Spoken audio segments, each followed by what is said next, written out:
Hello, this is for week 3 of CSE341.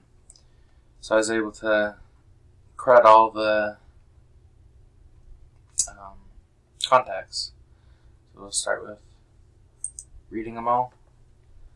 We can see this one's red and we'll change it to teal in a minute. And we got all 4 contacts. And we'll come up and create a new one.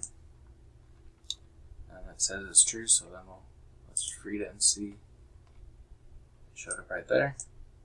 I got 5. And then we'll update this one. So Heather Christensen now his favorite color is teal. And it changed it to teal. Let's take the one we just added, because we already have one for him. And let's delete it. So it says it's true, and then we'll go through read them all again. We should have 4. 1, 2, 3, 4. Thank you.